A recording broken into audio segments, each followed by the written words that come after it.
Hi, and welcome to this finance lecture for Stockholm Business School. My name is Anders, and I will talk about time value of money, and more specifically, the equivalent annual annuity.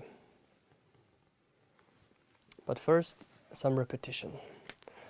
We said that financial decisions was about giving up resources today in the hope of obtaining something good in the future, typically money. And we said that we had a time value of money, since we preferred money today to money in the future. And this was due to inflation, interest rates, and uncertainty. We also provided some formulas that you can use to move money to a different time. We said that the future value was given by multiplying the cash flow of interest with the factor 1 plus r, where r is the interest rate or the discount rate, raised to the power of n, which is the amount of years we want to move this cash flow. And we also had some shorter notation, which will be in your formula sheet. We also said that we have a present value. We can calculate the equivalent present value of some cash flow. So if we get some cash flow C in n years time, we can calculate the equivalent present value of this C with by dividing it with 1 plus the interest rate raised to the power of n. Also here is the notation that you will have in the formula sheet. We continue. We also said that we had something called the net present value, where the net present value is the present value of the positive cash flows minus the present value of the negative cash flows. It's the present value of all cash flows, basically. And we have also talked about present value of an annuity, where we said that a series of equally big cash flows are called an annuity, and we can calculate the present value of this annuity by dividing the cash flow with the discount rate and multiply by the factor 1 minus 1 divided by 1 plus r, once again the interest rate, raised to the power of n, which in this case is the amount of cash flows. So if the annuity contains 5 cash flows, then n is 5. And here is the notation you will find in the formula sheet. And if we move on, we have also talked about the present value of a growing annuity, which basically is the same thing as the present value of an annuity, except that we allow for a growth. It is important that the growth between any two consecutive cash flows, so between, for example, cash flow 1 and 2, and between cash flow 5 and 6 or whatever. And it is important that the growth between any two consecutive cash flows is equal. And we had a formula for this that looked like the following. It was also important to not forget the brackets. So we should have brackets here, and we should have brackets here. So when you type it in the calculator, don't forget the brackets. It was also important that we took the first cash flow. So if you have a stream of cash flows, take the first one. Once again, n is the amount of cash flows, just as the previous example. So let's expand the model a bit.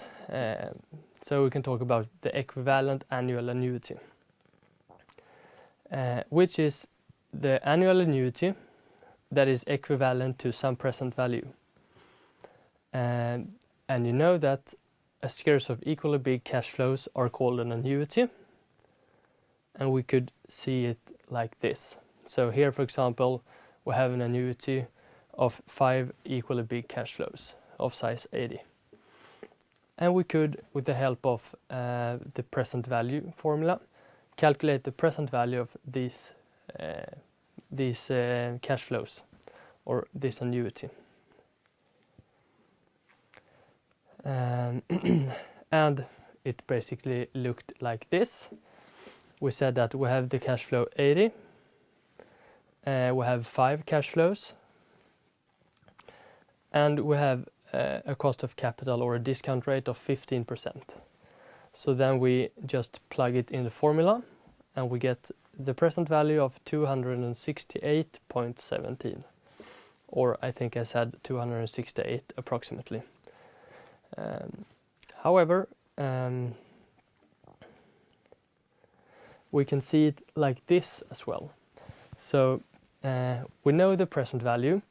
Imagine that you know that we have a present value of 268.17, and we wonder, with a given interest rate of 15%, what annuity of 5 equally big cash flows are equivalent to this? Or if we want to, in other terms, if we discount these cash flows, this annuity, how big needs the cash flow to be in order to give us a present value of 268.17 with the given interest rate of 15%? Well, we can also see the problem like this, or like in mathematics you would represent it like this.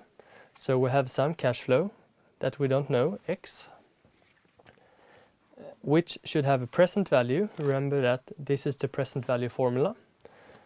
They should have, or the annuity of x should have a present value of 268.17. So we see here it's 15% interest rate and 5 cash flows. So if we get some cash flow x with start in 1 year, and we get 5 cash flows or 5x each, one in each year basically. If we calculate the present value of these cash flows, it should equate 268.17. So just to make it a bit simpler, I rewrite it a bit, so you can multiply down or multiply out the x if you want to. It's totally fine. And then you can just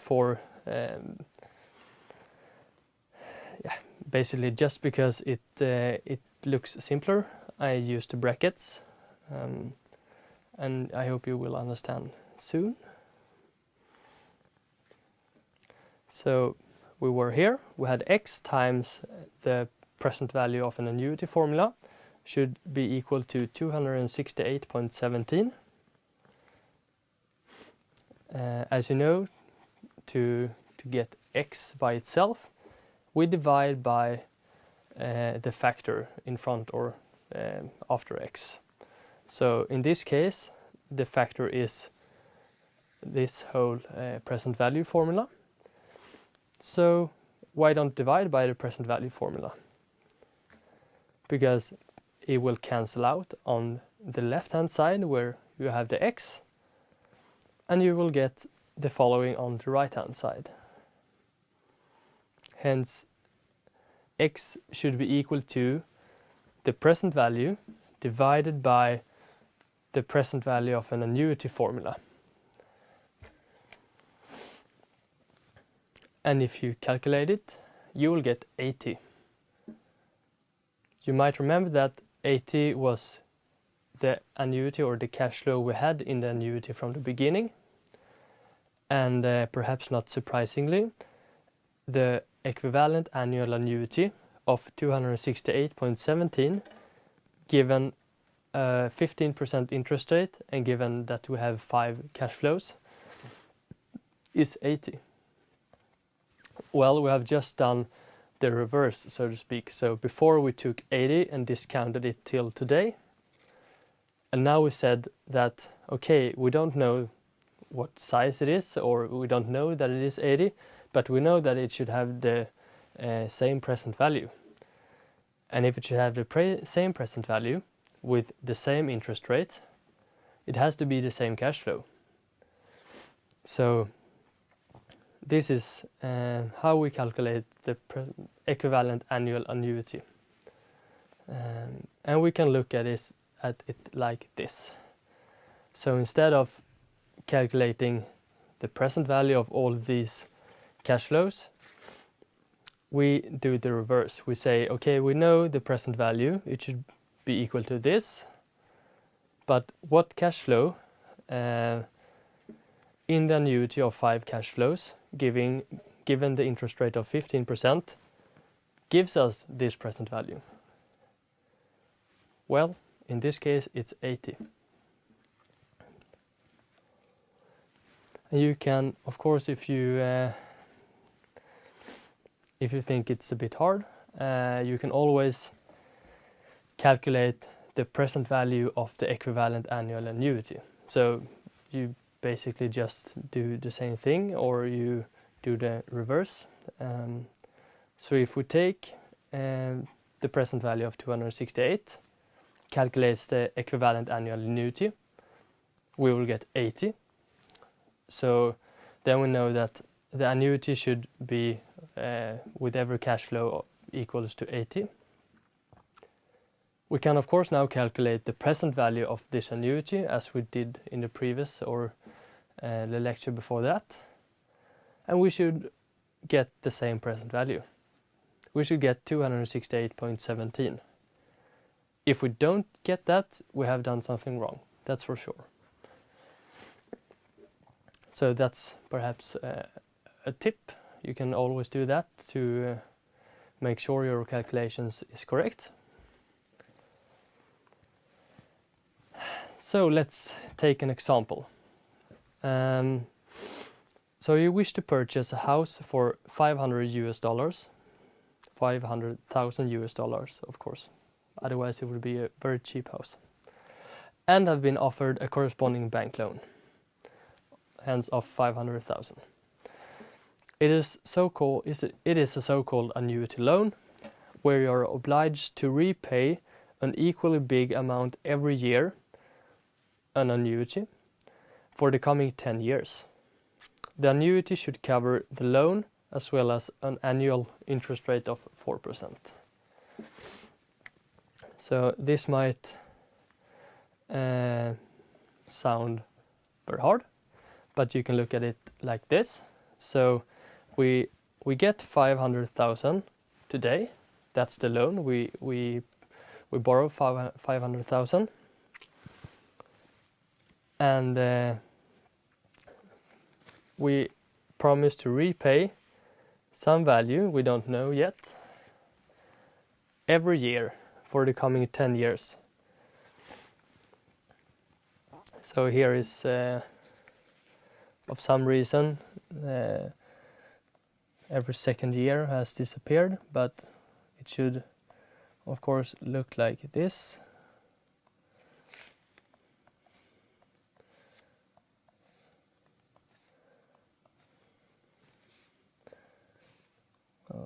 I don't know what have happened here, but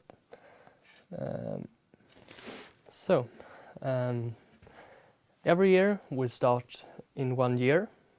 You should repay some value that you don't know yet. We can call it X or whatever, call it whatever you like. The important part is that it should be of equal size, and it should be exactly 1 year between every cash flow. So how can we view this? Well, if the bank should get 4% interest rate, they will discount future cash flows with an annual interest rate of 4%. So if we do that, if we discount all of these excess with 4%, we use the present value of an annuity formula and say that the present value should be equal to 500,000. In that case, the bank has got 4% annual interest rate. So we can start the calculations, and we say that we have some cash flow, X, we don't know it yet. We divide it by the interest rate, which is 4% in this case. Multiply with the factor 1 minus 1 divided by 1 plus the interest rate, once again 4%, and it should be 10 payments, so it should be 10 cash flows. And we know that this should be equal to 500,000.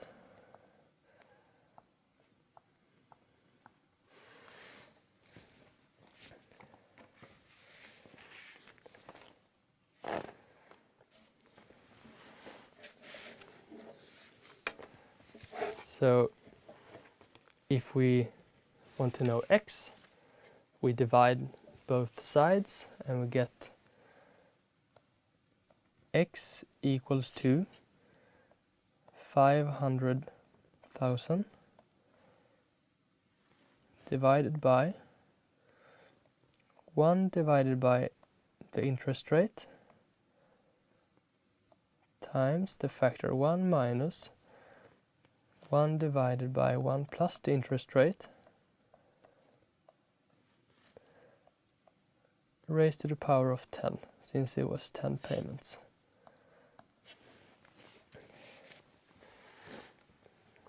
So we can now type this into the calculator and we get 61,645.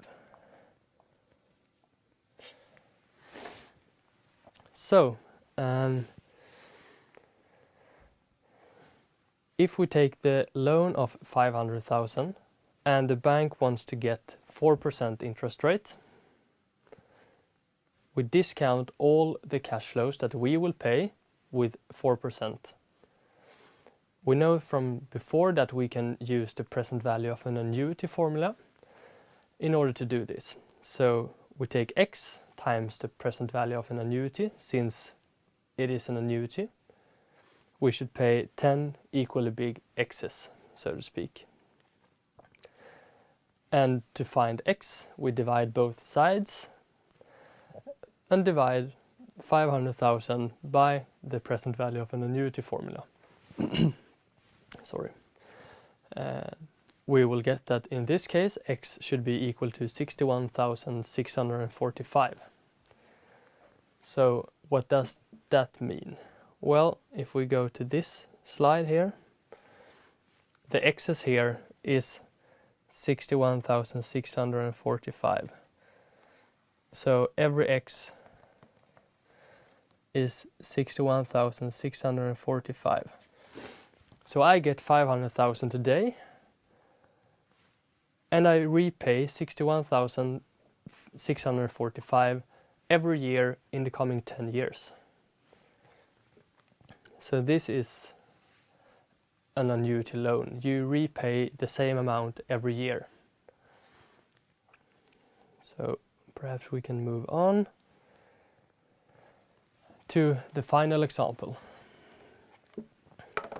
So in this example, it's a company evaluating two investment opportunities, A and B, and we get some information here. We see that investment A have an initial outlay of 100,000. It has an annual cash flow, or an annual positive cash flow of 30. And it also have a salvage value of 20. So salvage value is basically a single value that you get in the end of the investment period. So it could be, for example, let's say that we purchase a car or something. We will use the car for, in this case, 5 years, and then we might sell it. So perhaps it's not worthless. It might not be worth to us, but we can sell it to someone else. And in this case, we get some extra, so to speak. So investment A, we pay 100. We get 30 every year in 5 years. But the last year, we also get 20, the salvage value. So we use the car, for example, in 5 years. We earn 30 every year due to the car, and then we sell the car for 20 in year 5. And investment B is a bit simpler. You pay 50 today, and you get 20 every year for the coming 4 years. And the company's cost of capital is here 10%, so we should discount all the cash flows with 10%. So just as a small reminder, we I just saved it so you see. So we can start with calculating the net present value of A. Then we can start with the present value of the positive cash flows, perhaps. So we have 30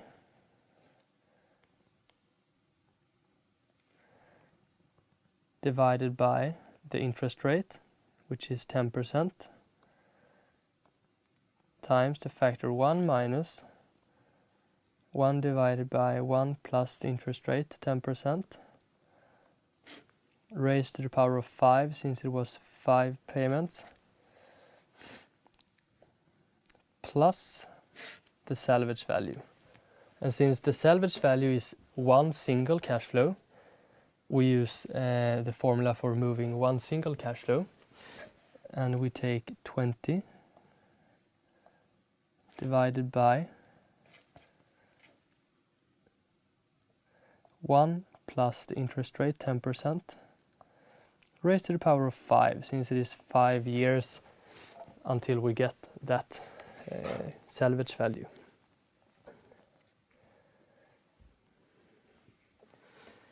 So if you calculate this, you should get 126.1420. So the net present value of A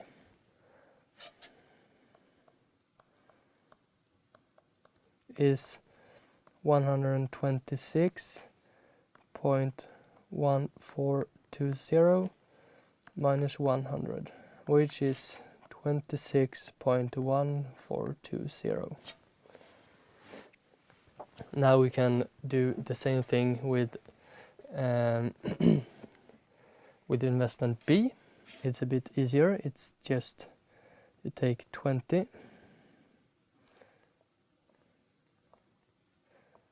divided by the interest rate, 10%,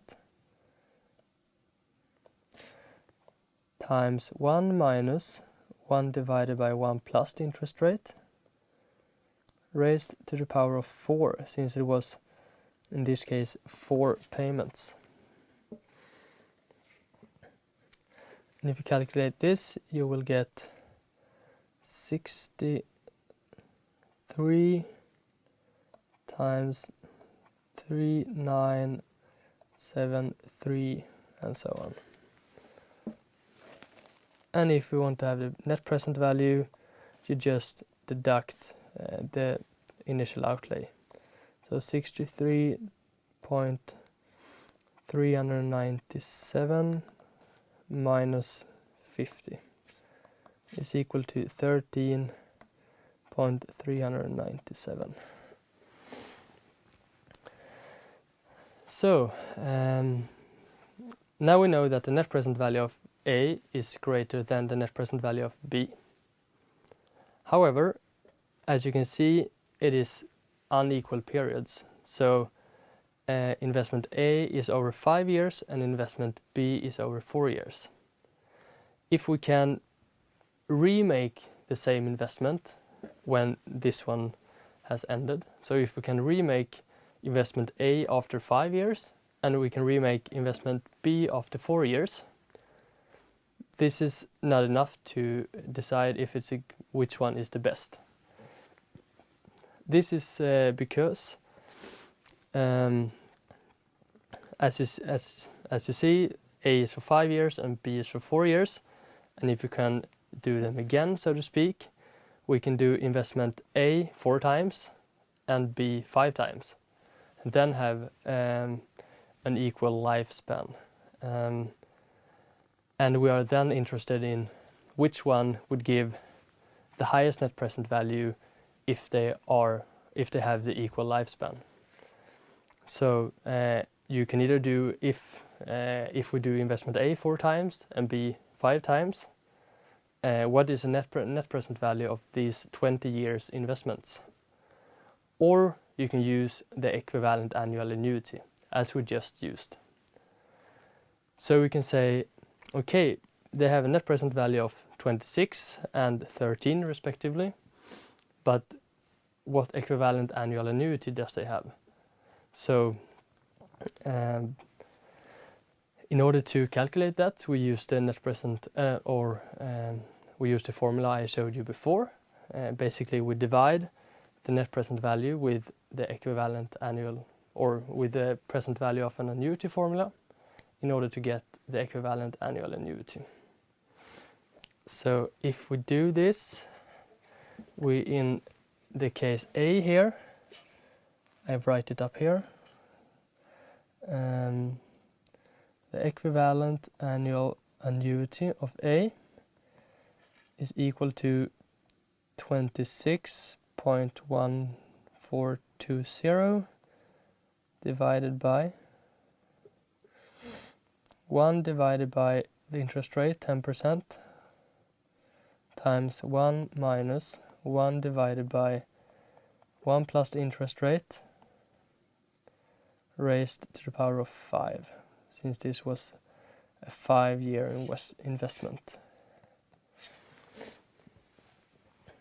And if we do this, we get 6.89620.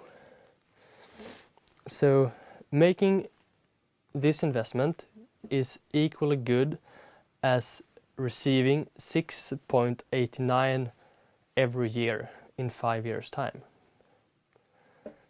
We can now, of course, calculate the equivalent annual annuity for B,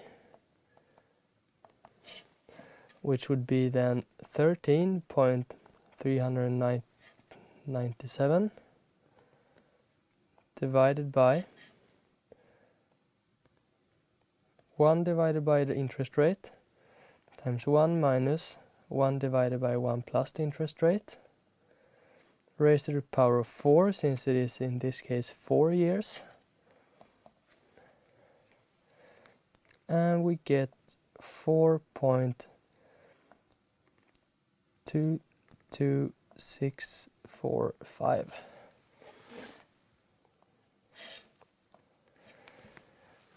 So in this case, investment A is better than investment B, because doing investment A is equally good as receiving 6.89 every year in 5 years.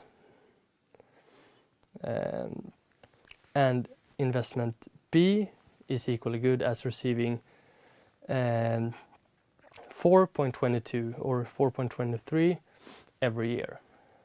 So if we can make these investments again and again and again, we will basically get 6.89 per year from investment A, and we would only get 4.23 from investment B every year.